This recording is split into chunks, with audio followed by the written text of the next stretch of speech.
حضرت جنید بغدادی کا ایک مرید تھا جو ہر وقت آپ کی خدمت کیا کرتا تھا، آپ کے پاس بیٹھتا تھا، آپ کے چاہنے والوں تک کی وہ خدمت کیا کرتا تھا۔ حضرت جنید بغدادی بھی اس سے محبت فرماتے تھے، چونکہ مرشد جو ہوتا ہے وہ اپنے مریدین سے بے پناہ محبت کرتا ہے، ان کے لیے دعائیں دیتا ہے۔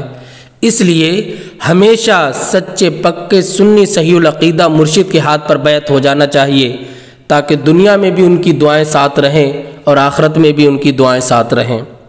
تو حضرت جنید بغدادی کا یہ مرید جو تھا چند دن غائب ہو گیا، تو حضرت جنید بغدادی نے پوچھا کہ وہ میرا مرید جو آتا تھا وہ کہاں ہے، چونکہ آپ کو بڑا لگاؤ ہو گیا تھا۔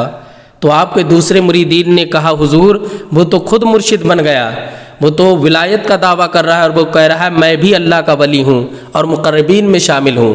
حضرت جنید بغدادی مسکرائے اور آپ نے ارشاد فرمایا کہ مجھے اس کے پاس لے کر کے چلو۔ جب حضرت جنید اس کے پاس پہنچے تو اس نے آپ کا کوئی ادب نہیں کیا، نہ استقبال میں کھڑا ہوا، نہ آپ کے سامنے خندہ پیشانی سے پیش آیا، بلکہ اپنی کرسی پر بیٹھا رہا۔ اور حضرت جنید رضی اللہ تعالیٰ عنہ آ کر کے کھڑے ہو گئے۔ آپ نے پوچھا کہ میرے مرید تو کیوں نہیں آتا ہے؟ تو اس نے کہا مجھے اب آپ کی ضرورت نہیں ہے، اس لیے کہ میں خود اللہ کا ولی بن گیا ہوں اور میرا مقام آپ سے بھی زیادہ ہے۔ کہا کیسے؟ کہا کہ ہر رات جب میں سوتا ہوں 2 فرشتے آتے ہیں اور مجھے جنت کی سیر کراتے ہیں۔ اللہ اکبر! اور جنت کا دیدار کر کے میں آتا ہوں، کیا آپ نے یہ کبھی کیا ہے؟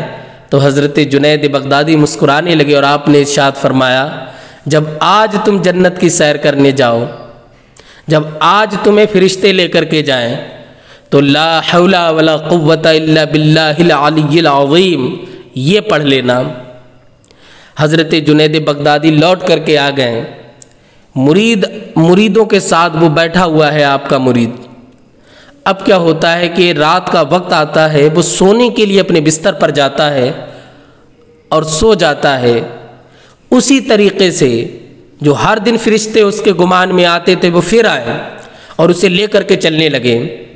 اب راستے میں اسے خیال آیا کہ میرے مرشد نے یہ کہا تھا کہ لا حول ولا قوت الا باللہ العلی العظیم یہ پڑھ لینا، پھر دیکھیں جنت کی سیر کیسی ہوتی ہے۔ تو اس کے دل میں یہ خیال آیا، فوراً اس نے پڑھا لا حول ولا قوت الا باللہ العلی العظیم۔ اب تو ماجرا ہی الگ ہو گیا، اب تو کائنات ہی پلٹ گئی۔ وہ یہ سمجھ رہا تھا یہ فرشتے اور مجھے جنت میں لے جاتے ہیں۔ جب اس نے اس کلمے کا ورد کیا تو کیا دیکھتا ہے کہ ایک گندگی پر بیٹھا ہوا ہے، کوڑے کھانے پر بیٹھا ہوا ہے جہاں پر لوگ کوڑا ڈالتے ہیں، اور اس کی آنکھ جب کھلتی ہے تو حضرت جنید بغدادی کی بارگاہ میں آتا کہتا حضور مجھے معاف فرما دیجئے، لیکن یہ ماجرا کیا تھا؟ تو آپ نے فرمایا ماجرا یہ تھا تو میرے پاس آتا تھا، ہر وقت اللہ کا ذکر کرتا تھا، کوئی گناہ قصدن نہیں کرتا تھا، اللہ اللہ کرتا تھا، وضو کرتا تھا، نمازیں پڑھتا تھا، میری خدمت، مریدین کی، مخلوق خدا کی خدمت کرتا تھا۔ یہ کار خیر اور ثواب کا کام ہے۔ شیطان ان چیزوں سے بہت ناراض ہوتا ہے چونکہ وہ انسانیت کا کھلا ہوا دشمن ہے۔ جب تو میرے پاس آتا تھا تو نیکیاں کرتا تھا، تو وہ تیرے خواب میں آئے، وہ فرشتے نہیں تھے، وہ شیطان تھے، اور وہ تجھے لے جاتے تھے صرف دکھاوے میں، خواب میں وہ دکھاتے تھے جنت، در حقیقت وہ جنت نہیں ہوتی تھی، بلکہ وہ نہایت ہی ذلیل شے ہوا کرتی تھی کہ جب تیری آنکھ کھلی تو تو نے کیا دیکھا کہ کوڑے پر بیٹھا ہوا ہے، گندگی پر تو ہے۔ تو حضرت جنید بغدادی کی بارگاہ میں توبہ کرتا کہتا حضور یقیناً مرشد کامل کا ہاتھ کبھی نہیں چھوڑنا چاہیے، اس لیے کہ دنیا و آخرت کی جتنی بھی منزلیں ہیں وہ مرشد کامل کے ذریعے آدمی ادا کر سکتا ہے۔